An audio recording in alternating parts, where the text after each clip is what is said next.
आज हम आपको दो महत्वपूर्ण बातें बताते हैं। पूजा हम हर दिन करते हैं, पूजा में विश्वास भी करते हैं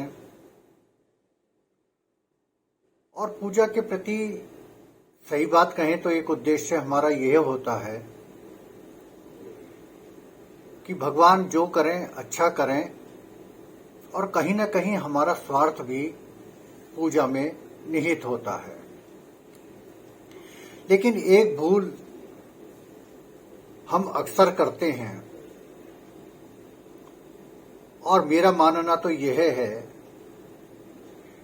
कि यह भूल 100% नहीं कहो तो 99% लोग अवश्य करते हैं। पूजा क्या है? भगवान के निमित्त है। आप इसके अधिकारी कब बने? जब आपका जन्म हुआ। आपको जन्म किसने दिया?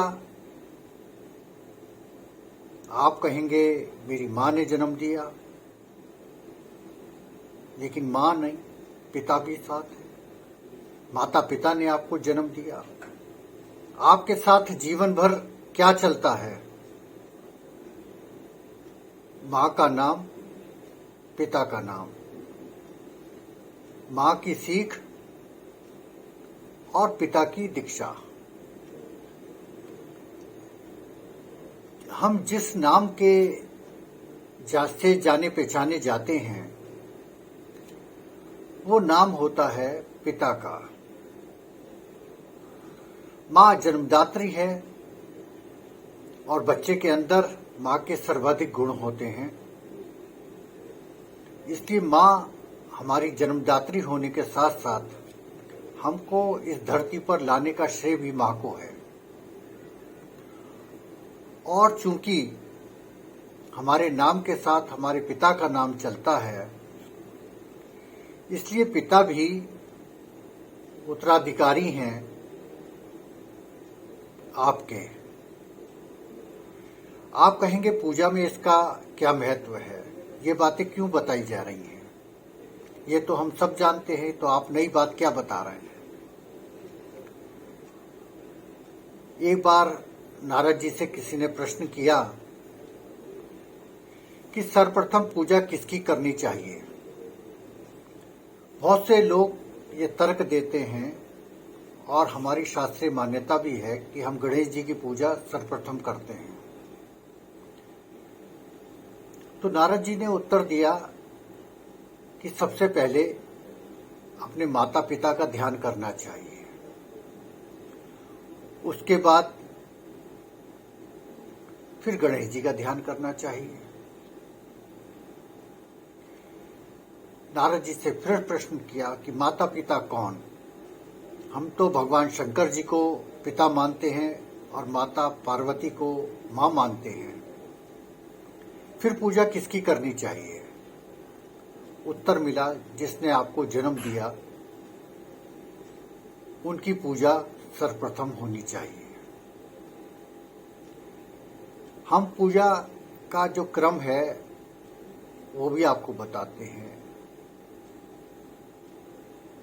ओम श्री गुरुवे नमः, ओम हम हनुमते नमः, ओम श्री गणेशाय नमः, ओम शंकराय नमः, दुर्गाय नमः, चामुंडाय नमः, कालरात्रि नमः, पगलामुखी माता नमो नमः, विष्णवे नमः, कृष्णाय नमः, रामाय नमः, नवग्रह महाराज नमो नमः। ये हम पूजा करते हैं। ये क्रम है पूजा का। यदि आप सर्वप्रथम नहीं करते हैं माता पिता की पूजा, तो ये भूल है आपकी। सर्वप्रथम किसकी पूजा करें? पूजा क्या? पूजा का अर्थ क्या? ये नहीं कि धूप बत्ती और दीपक जलाना। सिर्फ अपने माता पिता का ध्यान कीजिए।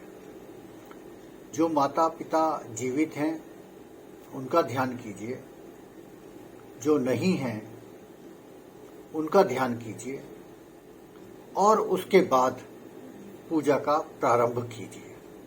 और जब पूजा संपन्न हो जाए आरती कर लें, प्रभु को भोग लगा दें। उसके बाद जब आप आसन से उठें तो एक बार धरती माता को नमस्कार कीजिए। धरती माता को करके इस तरीके से लगाइए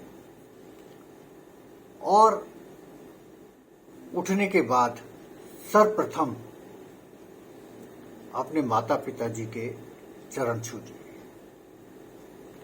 जो जीवित हैं उनके चरण छूजिए, जो नहीं हैं उनकी मूर्ति और तस्वीर पर पैर छूजिए, यानी पितरों का ध्यान कीजिए। ये एक छोटा सा ऐसा मंत्र है जो आमतौर पर कोई नहीं बताता आपको। आप इसके परिणाम देखिएगा कि आपके घर में किस तरह सुख शांति होती है, सुख समृद्धि होती है।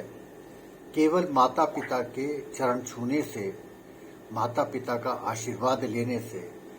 सारी पूजा व्यर्थ है यदि आप अपने घर में माता पिता का सम्मान नहीं करते हैं। और माता पिता का सम्मान करते हैं, माता पिता का ध्यान करते हैं, तो हर पूजा आपको लगेगी।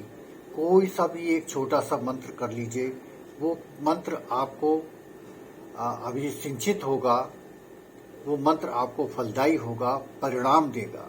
कई बार हम कहते हैं कि पूजा हम इतनी करते हैं, घंटों बैठे रहते हैं, लेकिन इसका कोई लाभ नहीं मिलता है, भगवान सुन ही नहीं रहा है। अरे भाई, भगवान सुनेगा कब? वो तब सुनेगा जब आप अपने पितरों का, अपने माता पिता का सम्मान करेंगे, उनका आदर करेंगे और उनका ध्यान करेंगे। तो यही मेरा उद्देश्य है कि आप सब अपने माता पिता का सम्मान करें। सारी पूजा व्यर्थ यदि माता पिता का सम्मान नहीं। आज का बस इतना ही। बहुत बहुत धन्यवाद, नमस्कार। यदि हमारा चैनल आपको पसंद आ रहा हो तो कृपया लाइक कीजिए, सब्सक्राइब कीजिए और हाँ, अंत तक बने रहिएगा। नमस्कार, प्रणाम।